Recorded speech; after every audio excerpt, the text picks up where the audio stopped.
Brics: Brazil, Russia, India, China, and South Africa. A collaboration between 5 superpowers with the idea that together we can fight subjects like poverty and social economic problems within each region. On today's episode, we're going to dive into the current state, the problems, the possible solutions, and the supporting evidence into how and why we should belong to Brics, if we should at all, and how it can benefit us as South Africans. Let's get into the content, and I hope you enjoy the research that myself and our team have done for you and your viewing pleasure.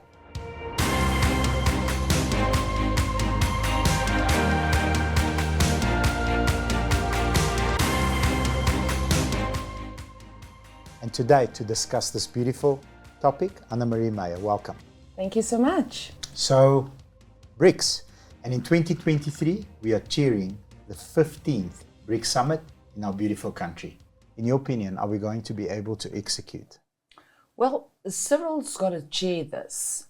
I think in the current climate, my opinion, I think our market is a bit volatile.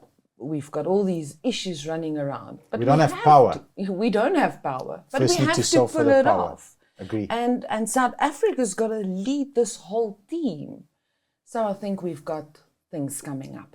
Before we get into a state of doom and gloom, I just want to get into the current climate of each and every individual country, because it's not all roses and champagne all over the world. So let's start with Russia. I mean, they invaded Ukraine.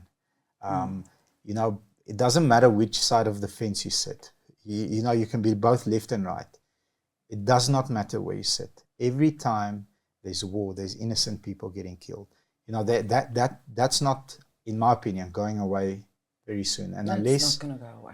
Unless very, very clever people make very calculated decisions, it's very easy for tragedy to happen there. So let's put Ukraine one side.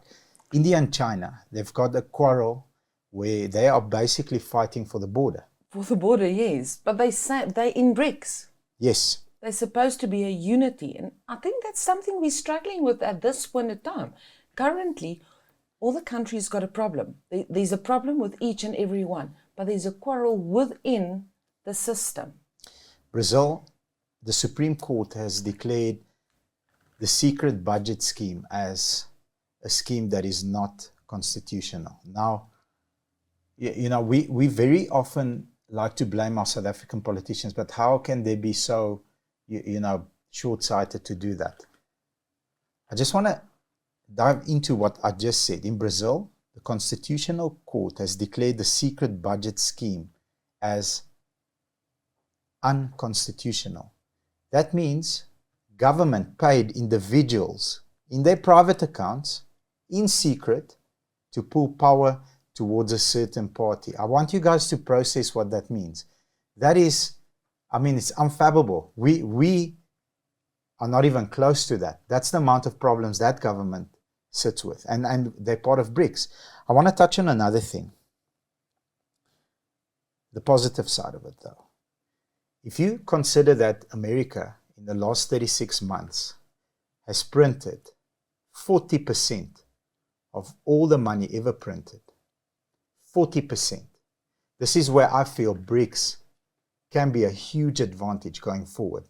Should these superpowers, I mean, we are superpowers, South Africa. Well, that's why they chose us. I mean, 42% of all GDP in terms of the African continent comes from us. 42%. We've got everything. And that's why they chose us in 2010 already. But here's the concept that, you know, I'm thinking about, certainly in the near future. If America printed 40% of all its money in the last 36 months, have they mined 40% of all their gold?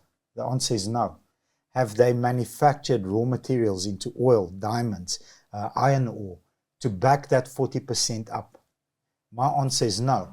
So the talk of a Brics currency excites me, because we do have gold, we do have natural resources that can go and stand behind, you know, the actual funds that we print. How do you feel about it? It's a difficult thing because that's the unknown to all of us. We're used to our currency, but I do agree. What scares me is the fact that there's no unity at this point in time.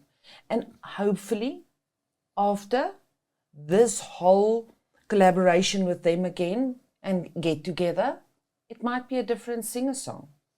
But currently, I think for me, it's the unknown.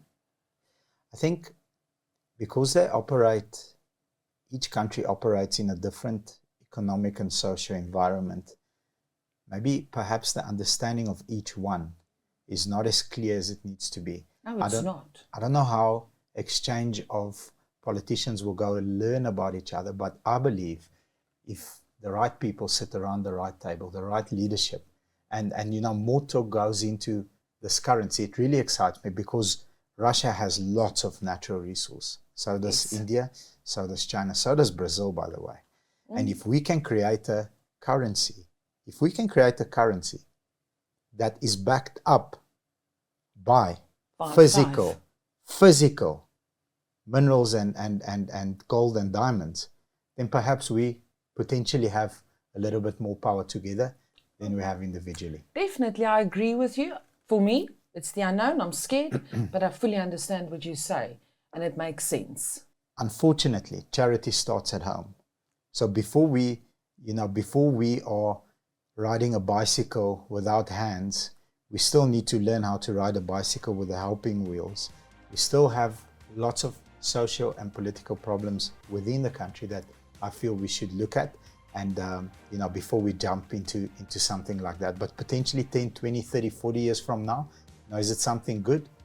No. Who knows? It gets me excited thinking about it. So if you're excited about the topic as well, please leave us a comment, as well as hit the like button, and please subscribe to our channel and ring the bell. Thank you very much, and take care. Have a good day. Bye-bye.